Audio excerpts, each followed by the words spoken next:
नमस्कार दोस्तों, today's mail box में आपका बहुत बहुत स्वागत है।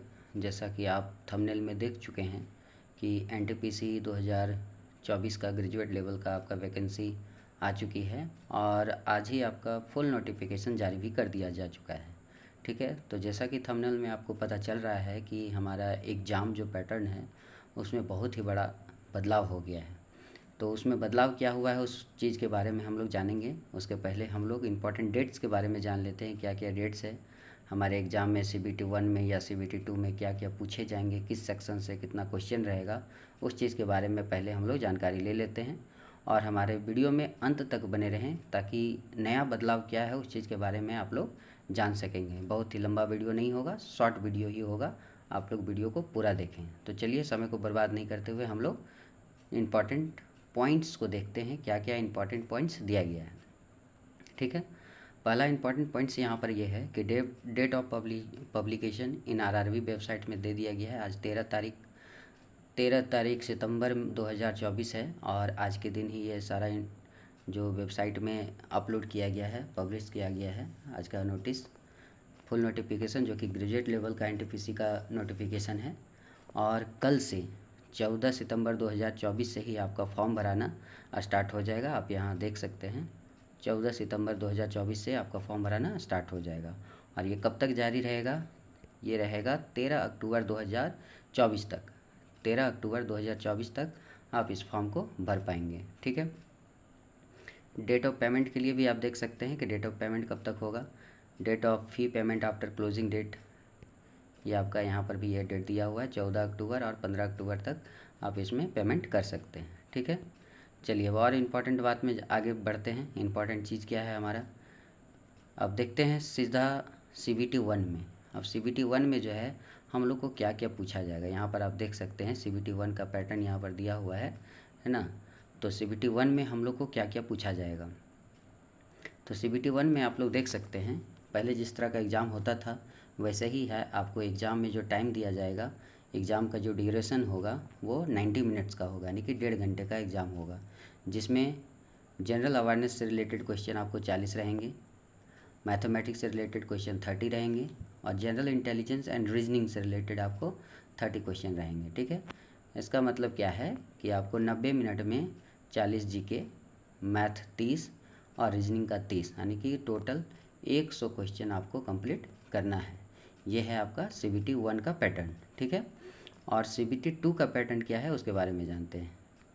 चलिए यहाँ देखिए सीबीटी 2 के बारे में। सीबीटी 2 में क्या क्या आपका सिलेबस दिया गया है, आप इस चीज़ को देख लीजिए। सीबीटी 2 जो होगा उसमें आपका टाइमिंग रहेगा 90 मिनट, मतलब सीबीटी 1 में जिस तरह का टाइमिंग था 90 मिनट वैसा ही 90 मिनट का रहेगा। और यहाँ पर जीके की जो संख्या है, जनरल अवेयरनेस की जो संख्या है वो बढ़ जाएगी। यहाँ आपको 50 जीके पूछा जाएगा। ठीक है, क्वेश्चंस कितने पूछे जाएंगे? 50 क्वेश्चन पूछे जाएंगे।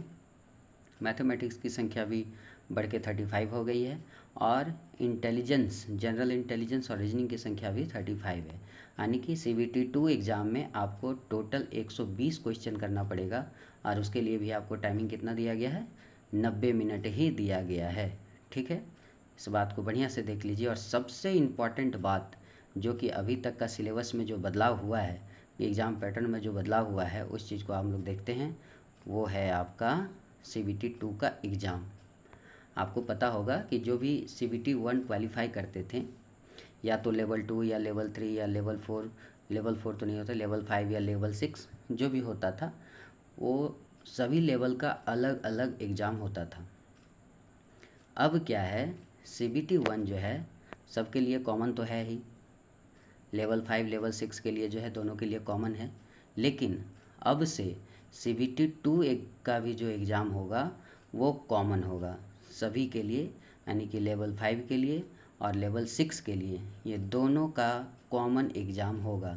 पहले क्या होता था कि लेवल 5 के लिए अलग से सीबीटी 2 देना पड़ता था, लेवल 6 के लिए अलग से सीबीटी 2 देना पड़ता था। मतलब यदि आप लेवल 5 और लेवल 6 दोनों में क्वालिफाई किए हैं तो आपको 2 लेवल का अलग अलग एग्ज़ाम होता था, लेकिन अब ऐसा नहीं है। अब सीबीटी 2 में सेकंड स्टेज के एग्ज़ाम में भी लेवल 5 और लेवल 6 में यदि आप क्वालिफाई किए हैं तो आपको दोनों के लिए कॉमन एग्ज़ाम देना पड़ेगा, एक ही एग्ज़ाम देना पड़ेगा। ठीक है, ये बात को आप फिर से अच्छे से समझ लीजिए। लेवल 1 यानी कि CBT 1 का जो एग्ज़ाम होता था उसमें सबके लिए कॉमन एग्ज़ाम है, ठीक है। और CBT 2 के लिए जो कि पहले यदि आप लेवल 5 लेवल 6 दोनों में क्वालिफाई करते थे तो आपको लेवल 5 का CBT 2 अलग से देना पड़ता था, लेवल 6 का CBT 2 अलग से देना पड़ता था, यानी कि 2 पेपर देते थे। लेकिन अब से लेवल 5 और लेवल 6 दोनों के लिए क्या होगा, कॉमन एग्ज़ाम होगा, यानी कि आपको अलग अलग एग्ज़ाम देने की ज़रूरत नहीं होगी। तो यही था आज का सबसे इम्पॉर्टेंट एग्ज़ाम पैटर्न जो कि बदला गया है, ठीक है दोस्तों। ये चेंज हुआ है, इस बार नया पैटर्न ऐसा लागू किया है। तो हमारे साथ जुड़े रहिए इसी तरह का नया नया इन्फॉर्मेशन के लिए। और हमारा CBT एग्ज़ाम के लिए बहुत सारे नोट्स हम प्रोवाइड करने वाले हैं यूट्यूब में आपके लिए, तो आप हमारे साथ जुड़े रहें। चैनल को नहीं सब्सक्राइब किए हैं तो सब्सक्राइब कर लीजिए जल्दी से, और अपने दोस्तों के साथ भी ये इन्फॉर्मेशन शेयर कर दीजिए ताकि वो लोग भी इस बात को, इस पैटर्न को समझ सकें, ठीक है। धन्यवाद।